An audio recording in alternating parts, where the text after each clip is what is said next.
Recientemente se ha puesto en contacto conmigo la empresa StreamRate para ofrecerme que analice uno de sus productos. ¿Los recordaréis de otros vídeos? Pues cambié las carcasas de unos Joy-Cons de Nintendo Switch con unas suyas, y también la carcasa de una Game Boy Color con un diseño bastante bonito. En esta ocasión se trata de unas carcasas de reemplazo para mandos de GameCube, y por si no fueran lo bastante amables como para enviarme un reemplazo, me han enviado dos. Y además son seguidores míos, ya que me han enviado dos carcasas transparentes que a estas alturas sabréis que es mi debilidad.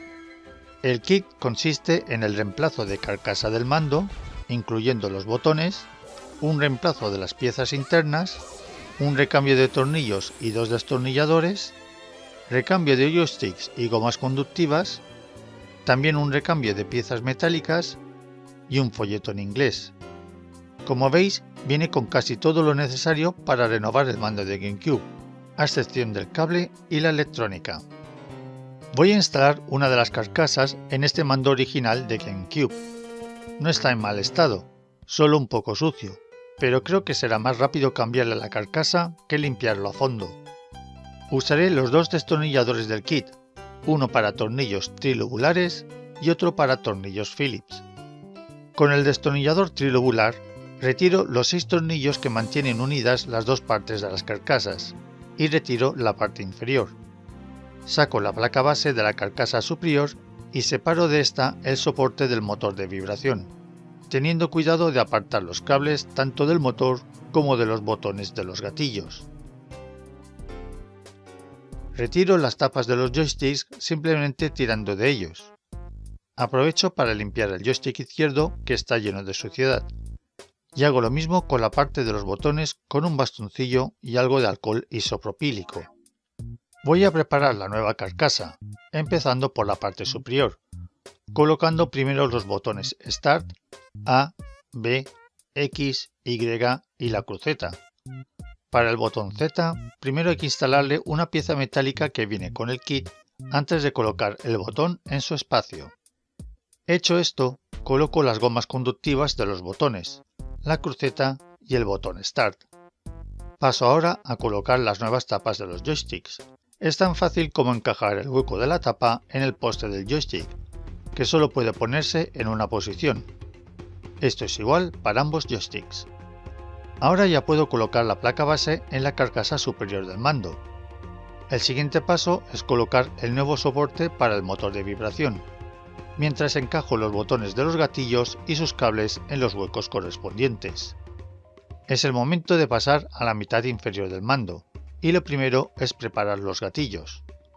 Cada gatillo consta del botón exterior, una guía interior, una sujeción, una goma conductiva y un muelle.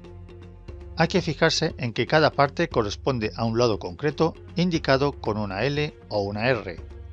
Primero se coloca la goma conductiva en la guía interior sujeto por dos pestañas. Luego se coloca la guía en la sujeción, el muelle y el gatillo. Se hace la misma operación con el gatillo del otro lado. Para instalarlos en la carcasa inferior, introduzco los gatillos desde dentro y una vez encajados en la carcasa, los aseguro con la pieza de sujeción. Una vez puestos los dos gatillos, los aseguro con 4 tornillos Phillips que vienen con el kit. Ya solo queda encajar las dos mitades del mando y asegurarlas con los 6 tornillos trilobulares, que también vienen con el kit. Y ya tendremos el mando con la carcasa renovada. Como StreamRate me ha enviado una segunda carcasa, voy a usarla en otro mando de GameCube, pero este es un mando clónico, a pesar de su forma idéntica al original. Se puede distinguir de un original porque no tiene los logos oficiales en la parte superior, como los logos y el número de modelo en la parte inferior. El cambio de carcasa se hace de la misma manera que he explicado antes, aunque la placa base es distinta al mando original y no encaja completamente, así que he tenido que modificar la placa para poder terminar de montar el mando. Así que las carcasas se pueden usar en mandos clónicos, aunque dependerá de cómo estén construidos. No esperéis que la carcasa sirva para vuestro mando clónico.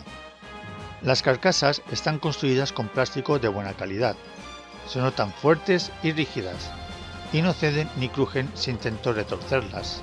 Son realmente robustas. Las gomas conductivas tienen un buen tacto, dando precisión a la pulsación de los botones. Los gatillos tienen un recorrido suave y preciso hasta el final, donde el botón es más blando que en los mandos originales, pero sigue siendo un tacto bueno. En cuanto a los reemplazos de los joysticks, no tienen mal tacto, pero no es tan bueno como los de un mando original. Pero los joysticks siguen siendo precisos, ya que los componentes electrónicos siguen siendo los originales. Me habría gustado que las piezas internas fuesen a juego con la carcasa, así no destacarían tanto en las carcasas transparentes, pero no resulta demasiado molesto. Todo lo contrario de los botones, que al ser transparentes es muy difícil de ver las letras y quizá me habría gustado que fuesen grises como las otras carcasas de Stream Raid. Pero siempre es posible colocar los botones del mando original, que no quedan mal. Y ya por último, al no cambiarse el cable, el conector no hace juego con la carcasa. No es algo importante, pero puede serlo para quien quiera que todo su mando tenga el mismo color. En resumen, es un reemplazo de carcasa de buena calidad que renovará el aspecto del mando de GameCube. Y sobre todo es ideal para aquellos mandos que estén rotos en la parte exterior. Están a la venta en varios colores y estilos que cubren todos los gustos. Repito, todos los gustos. Su precio está entre los 20 y los 25 euros dependiendo del modelo. Me parece un buen precio, sobre todo si es para reparar un mando con la carcasa estropeada. Gracias a Stream Raid por haberme enviado estas dos bonitas carcasas transparentes. Tenéis enlaces de compra en la descripción. Gracias por ver el vídeo. Si te ha gustado, dale un like y suscríbete.